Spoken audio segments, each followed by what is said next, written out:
Bienvenidos al curso Lineamientos para el diseño de cuadros de mando. Veremos ahora la lección 3, ordenamiento visual de un dashboard. Obviamente un dashboard, un cuadro de mando, tiene una serie de elementos, de partes que lo definen y que nos permiten presentarle a nuestra audiencia de manera ordenada la información que estamos presentando. Las partes generales de un dashboard: primero, tenemos siempre un encabezado donde es importante que reflejemos la imagen institucional de a quién le pertenece la información.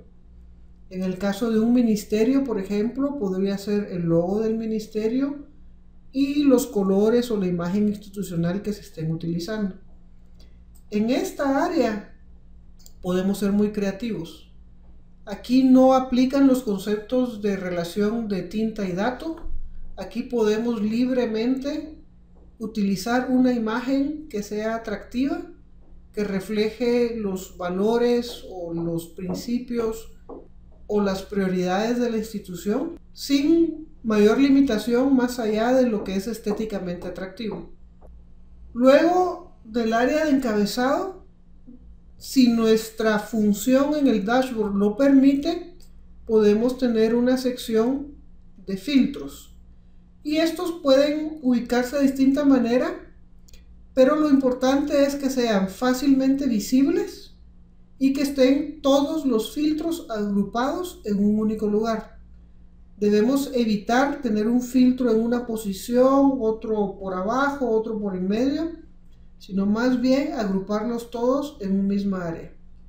Y podrían ubicarse de manera horizontal, podrían ubicarse de manera vertical, eso no importa, siempre y cuando el área esté claramente delimitada y visualmente diferenciada de el siguiente área, que es el área del contenido de nuestro dashboard. Aquí es donde ubicamos los elementos visuales que forman nuestro cuadro de mando, los elementos que nos van a permitir contar la historia. Opcionalmente, aunque de manera deseable, se puede tener una última área en la parte inferior con el pie de página.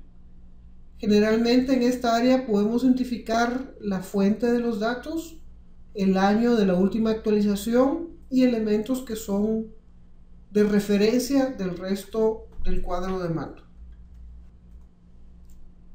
El dashboard no solo tiene, digamos, partes como lo vimos anterior, sino que también hay un concepto como de bienes raíces. Y es que al final el dashboard se lee como se leería una revista, como se leería un libro, como se leerían muchas cosas. Y nosotros, por nuestra tradición occidental, siempre tendemos a leer de izquierda a derecha y de arriba para abajo. Entonces, visualmente, siempre que entremos a un dashboard nuevo, a menos de que haya un elemento visual muy predominante, lo primero que vamos a ver es este cuadrante en la esquina superior izquierda. Es muchas veces recomendable utilizar ese espacio para identificar cuál es el cuadro de mando que estamos viendo y a qué institución pertenece.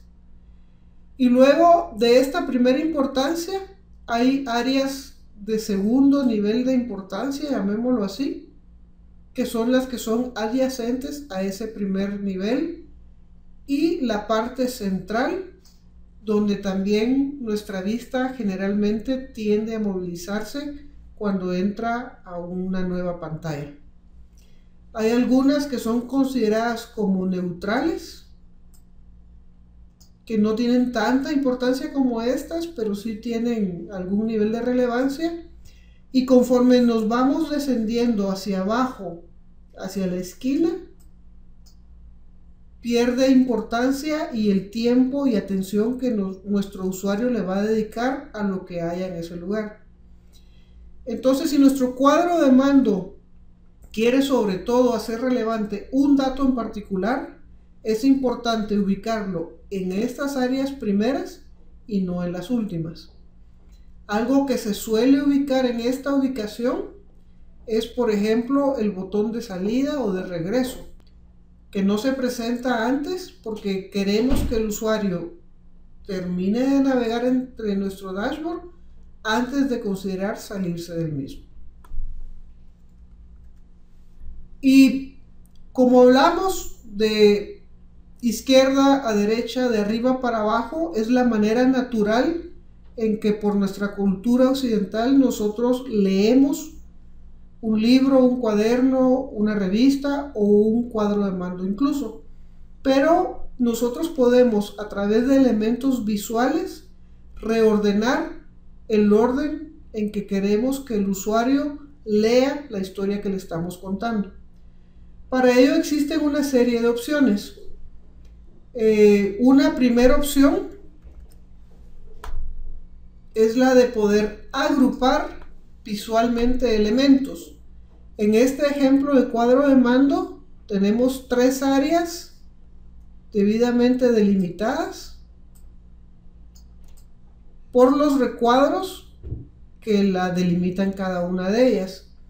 Y entonces el usuario, cuando entra, en vez de leer en este orden, en realidad lo que hace es leerlo en este orden.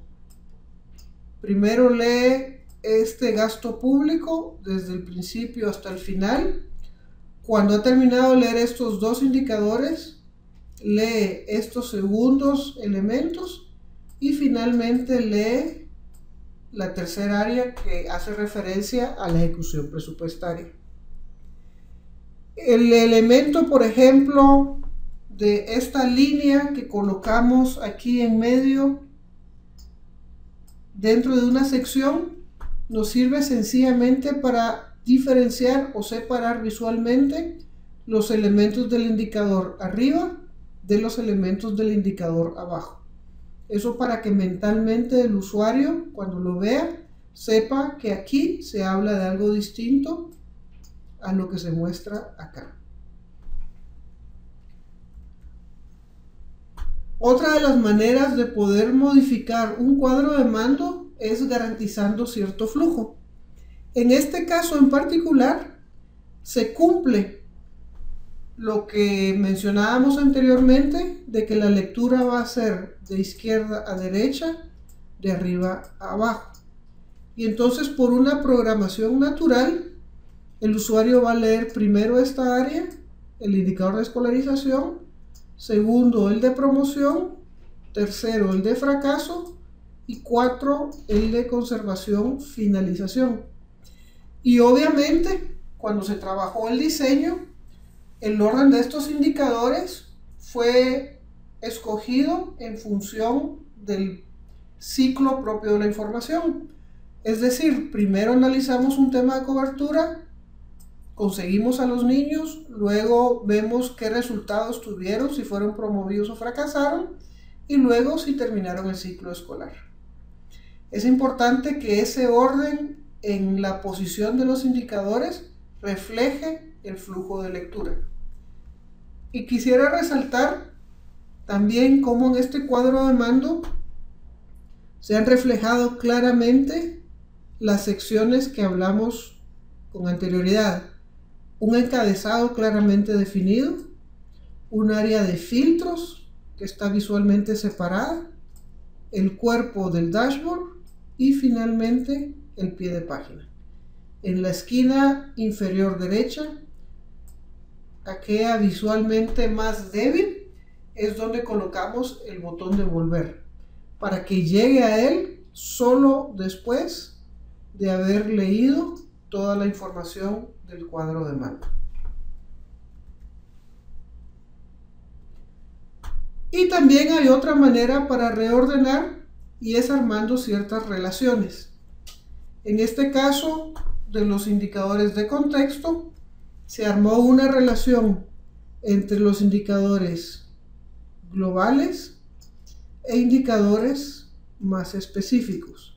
La línea de en medio es la que nos separa estos indicadores de los de abajo, y entonces el lector empezará su lectura por la primera gráfica, que es la que encuentra en el área superior izquierda, luego lee los dos indicadores que están a su lado y hasta que ha terminado con eso, porque esta línea visual le separa esa relación, procede a leer los indicadores del área de abajo. En síntesis de esta lección, es importante recordar que la ubicación de un elemento nos va a reflejar su importancia. No es lo mismo colocar un elemento al inicio de un cuadro de mando que colocarlo hacia el final. Y ese mensaje silencioso que se le da al usuario, él lo interpreta y comprende que lo que está viendo primero es importante o es el inicio de una secuencia de información que él va a recibir. Cuando queremos modificar el orden o la secuencia visual, tenemos tres alternativas. Primero, agrupar. Segundo, manejar un flujo, alterar un flujo de lectura. O tercero, armar relaciones.